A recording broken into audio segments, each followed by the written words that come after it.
Hi everyone, welcome back to my channel. இன்னைக்கு நான் வீட்லயே எப்படி primer ஈஸியா செய்யறதுன்னு சொல்ல போறேன். First primerனா என்ன, அதோட benefits என்னன்னு பார்க்கலாம். Primer வந்து ஒரு மேக்கப் பேஸ், மேக்கப் லாங் லாஸ்டிங்கா இருக்கிறதுக்காக யூஸ் பண்ணுவாங்க. அண்ட் அது மட்டும் இல்லாம primer வந்து போஸ்லலாம் ஃபில் ஆயிடும். ஸோ உங்களுக்கு ஈவன் ஸ்கின் கிடைக்கும் உங்கள் ஃபவுண்டேஷனுக்காக. அண்ட் primer ரொம்ப காஸ்ட்லி. இப்போது மார்க்கெட்டில் பார்த்தீங்கன்னா 800லேருந்து 1000 ருபீஸ்க்கு தான் இருக்குது. ஸோ வீட்டில் எப்படி ஈஸியாக சுலபமாக கம்மியான காஸ்ட்டுக்கு செய்கிறதுன்னு பார்க்கலாம். அண்ட் நான் primer வந்து டெய்லியுமே போட மாட்டேன். நான் எப்போயாவது ரொம்ப லாங் ஹார்ஸ் என் மேக்கப் ஸ்டே ஆகணும்னா அப்போ தான் நான் primer போடுவேன். இந்த ஃபோட்டோஸ்லாம் பார்த்தீங்கன்னா அன்றைக்கி இதே primer அப்ளை பண்ணியிருந்தேன். ஸோ லாங் லாஸ்டிங்காக இருந்துச்சு. இது எண்ட் ஆஃப் தி டே இந்த பிக் எடுத்தது. ஃபஸ்ட் ஏதான ஒரு க்ளீன் எம்டி கண்டெய்னர் யூஸ் பண்ணிக்கோங்க. நான் வந்து பயோட்டிக் கண்டெய்னர் யூஸ் பண்ணுறேன். நெக்ஸ்ட் வந்து மாய்ஸ்சரைசர். நீங்கள் எந்த மாய்ஸ்சரைசர் வேணால் எடுக்கலாம். நான் வந்து ஜோவிஸ் மாய்ஸ்சரைசர் யூஸ் பண்ணியிருக்கேன். நெக்ஸ்ட்டு வந்து நான் ஒரு ஆலோவேரா ஜெல் யூஸ் பண்ணியிருக்கேன். உங்களுக்கு வேணும்னா உங்கள்கிட்ட இருக்க என்ன ஆலோவேரா ஜெல்லோ அது யூஸ் பண்ணலாம். நெக்ஸ்ட் வந்து கிளிசரின் வந்து இப்போது எல்லா கடைகளையும் அவைலபிளாக இருக்குது.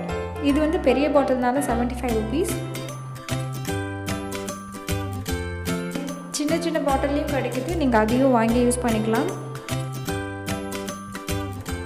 1/2 table spoon aloe vera gel use பண்ணுறேன். நம்ம எதுக்கு ஆலோவேரா ஜெல் யூஸ் பண்ணுறோன்னா, ஆலோவேரா ஜெல் அப்ளை பண்ணதுக்கப்புறம் ஸ்டிக்கியாக இருக்கும் ஃபேஸு. அதனால மேக்கப் நல்லா ஸ்டிக் ஆகும். அது மட்டும் இல்லாமல் ஆலோவேரா ஜெல் ஒரு பேரியர் மாதிரி க்ரியேட் பண்ணும் நம்ம ஸ்கின்னுக்கும் மேக்கப்புக்கும். அண்ட் அது நல்லா மாய்ஸ்சரைஸும் பண்ணும் நம்ம ஸ்கின்னை. அதுதான் அதோட மெயின் மோட்டிவ்.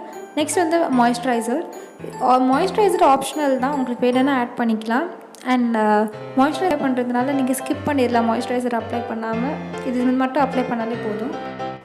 கிளிசரின் ஏன் அப்ளை பண்ணுறோன்னா, உங்கள் ஃபேஸில் போஸ் இருந்துச்சுன்னா இது அப்படியே ஃபில் ஆகி நெக்ஸ்ட்டு உங்களோட ஃபவுண்டேஷன் அப்ளை பண்ணும்போது உங்கள் பேஸ் வந்து ஈவனாக இருக்கும். ஒன்ஸ் இதெல்லாம் ஆட் பண்ணதுக்கப்புறம் நல்லா மிக்ஸ் பண்ணிக்கோங்க. மிக்ஸ் பண்ணும்போது உங்களுக்கு நல்லா ஒயிட் க்ரீம் கன்சிஸ்டன்சிக்கு வரும். பார்க்க இந்த க்ரீம் நல்லா ஒயிட் ஹெவியாக இருக்கும். ஆனால் அப்ளை பண்ணும்போது ரொம்ப லைட் வெயிட் அண்ட் கொஞ்சம் யூஸ் பண்ணலே போதும், உங்கள் ஃபேஸ் ஃபுல்லாகவே கவர் ஆகிடும். அண்ட் இது நீங்கள் உங்கள் ஃப்ரிட்ஜில் ஸ்டோர் பண்ணி வச்சுக்கலாம். அண்ட் நீங்கள் மேக்கப் போடுறதுக்கு முன்னாடி ஃபர்ஸ்ட்டு மாய்ஸ்சரைசர் அப்ளை பண்ணிவிட்டு உங்கள் primer அப்ளை பண்ணிவிட்டு ஒரு 10 minutes வெயிட் பண்ணுங்கள். வெயிட் பண்ணதுக்கப்புறம் உங்கள் ஃபவுண்டேஷன் ஸ்டார்ட் பண்ணுங்கள். அப்போ தான் உங்கள் ஃபேஸ் வந்து ஃப்ளாலெஸ்ஸாக இருக்கும்.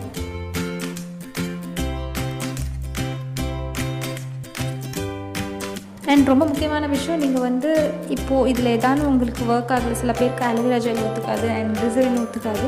ஸோ அது மாதிரி இருக்கவங்கெல்லாம் நீங்கள் வந்து பேட்ச் டெஸ்ட் பண்ணி பாருங்கள் உங்கள் சைட் ஆஃப் ஃபேஸில். அப்புறமா உங்களுக்கு சூட் ஆகுதா இல்லையான்னு பார்த்துட்டு அதுக்கப்புறம் யூஸ் பண்ணுங்கள்.